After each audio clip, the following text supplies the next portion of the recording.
Johnson ha. Karon kung tuha oath-taking ta sa mga newly elected officials of the Bohol Tourist Transport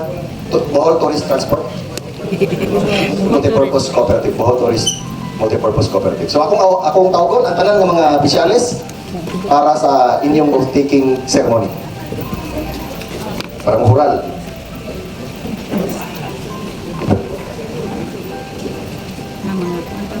Question sa amin. Question sa amin kung may bayari ito. Kumpleto na ang mga opisyalis? Or may absent ba? Ang overtime mo ito eh. Pero okay na rin kaning nangangitap po karon kumpleto na natin sa tuman. Sige ato pagkasugdan ang oath of office sa atong mga opisyalis. Oath of office. Please raise your right hand and repeat after me. I, please state your name. Of, please state your address. Having been elected, appointed to the position of, please state your position. Do hereby solemnly swear that I will perform my duties to the best of my knowledge and ability. That I will perform and defend the bylaws and articles of cooperation of the Bohol Tourist Multipurpose Cooperative, and further support the allegiance to the same. That I will obey the laws as well as legal orders of the constituted authorities therein. And that I consecrate myself voluntarily without mental reservation or purpose of evasion. So help me God. Congratulations kaninyong lahat.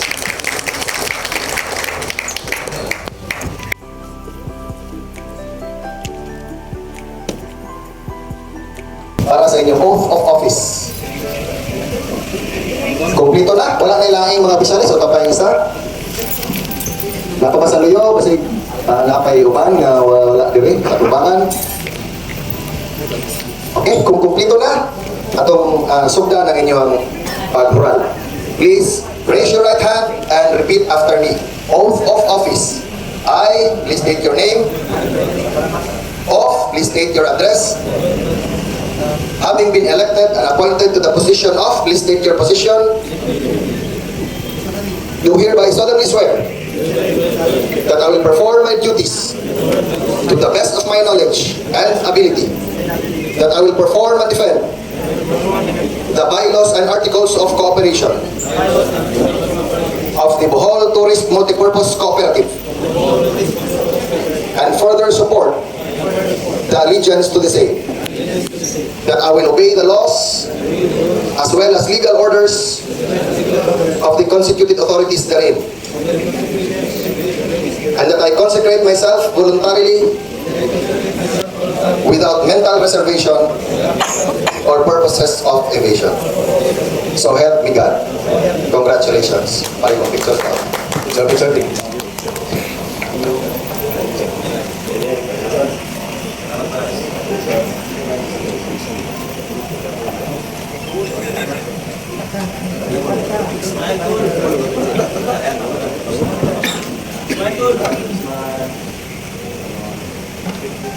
Sa Bohol Tourist Multipurpose Cooperative, pinanguluhan sa atong incoming President Dennis Carias, o ako pag-acknowledge ang atong outgoing President o karon Vice President Dante Abesia. Ato taga masipagpakpak atong mga bagong opisyalis o tanang mga members. Kanatong tanan, mayo gabi sa makausap. Una sa tanan, congratulations sa tanan nga pag-ulang lihuran ng mga opisyalis sa atong organization. Kung kalipay nga ma-invite na po balik, I think last time po sa inyong pag-ural o taking ako sa inducting officer. Dako na ko kay kalipay nga karon naka-appeal gihapon ta og na-imbitar sa inyong oath-taking and induction ceremony. Akong balikon gihapon akong mensahe sa nga gisulti sa miaging nga oath-taking no nga unta mas ipalikon pa ninyo ang panagiusa sa inyong organization. Labi na karon panahon nga nagadepende gyud ug importante gyud kayo ang sektor sa turismo sa probinsya sa Bohol ug sa Dakbayan sa Tagbilaran kay usa gyud kini nga nagbuhi sa ekonomiya sa atong probinsya. So kining inyong cooperative very helpful kayo ni para makabangan ang sektor sa turismo sa Dakbayan sa Tagbilaran ug sa probinsya sa Bohol. Karong panahon na naatay nasilati nga krisis sa ekonomiya tungod sa mga problema sa pamultika diri sa tuang nasod o sa mga gira sa layo nga mga nasod karon nga nasinati karon sa atong kalibutan o ang epekto ni ana atong masinati po diri sa atong probinsya sa Bohol. So mag-expect nga dako kayo na nga negative ang impact sa ato ang tourism diri sa probinsya sa Bohol. Mao na nga mas importante gyud nga ipalig-on pagid ninyo ang inyong organization kay mao man ni ang panagang ang organization mao gyud panagang sa tanan nga mga problema o kalisod nga masinati sa inyong sektor or sa inyong mga members. So in order to protect the interest sa inyong mga members naa ang mga opisyalis o mga organization nga maoy mahing sipati. Pasabot niya na nga among mga programa o mga plano nga panggobyerno, mga kayuhan, magdepende gyud, magikan gyud sa mga civil society organizations. Mao gani nga giauhag na mo ang mga organizations nga mo rehistro o ma-accredit sa ato ang Dakbayan sa Tagbilaran, sa ato ang civil society organizations, CSOs, para kamo makaparticipate mo sa panggobyerno sa mga desisyon sa Dakbayan sa Tagbilaran, sa ato ang mga government processes. Na-rehistro na ba ino? Accredited na? So accredited na, maayo kayo nga balita nga once again, accredited na po ang ato ang organization sa Dakbayan sa Tagbilaran, isip usa ka civil society organizations nga pwede na makatagan og representation sa mga nagkadalaing activities sa Dakbayan sa Tagbilaran, labi na sa mga activities o sa mga programa na makaapekto sa turismo o sa inyong organization. So I hope that we can continue this strong partnership sa City Government of Tagbilaran and the provincial government sa inyong organization para mas buligon pa kini ug mas makatabang ta, magpinabangay ta para sa kayuhan sa atuang Dakbayan o sa probinsya sa Bohol. Once again, congratulations, daghan-daghan kayong salamat sa inyong imbitasyon and Ascenso Pamor, Tagbilaran City. Maraming salamat. Salamat. Picture sa katanan ka para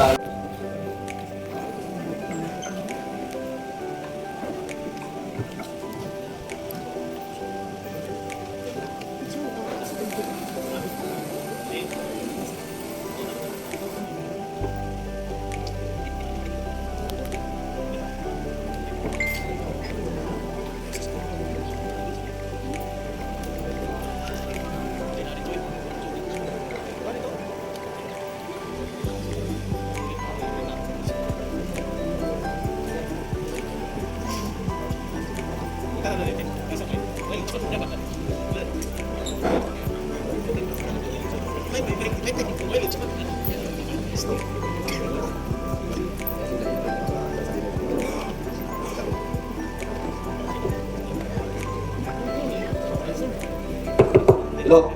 So, A few moments later. tuwa ng pagkaon. Sa ngalan sa mga sa Diyos, Puto Santo lang itong amahan. Salamat po amahan sa kanilang pagkaan para hindi ka amahan ng hatag kapasko na namo na makahatag ng kamayo sa pauna-una sa mong pagkaon na amahan. In Jesus' name we pray, Amen. In the name of Father, Son, Holy Spirit. Amen.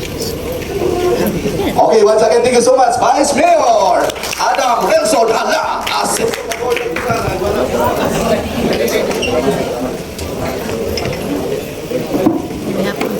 Time guys kasi natapos na ang voting sa mga new officials dito sa BTMPC.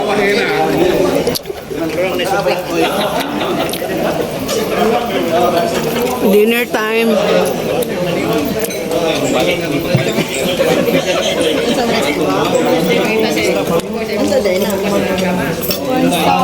Luod. Kami to sa una. Oh, bitaw. Mga soft drinks, mga yung Dati Sprite. ko kuan ba prutas.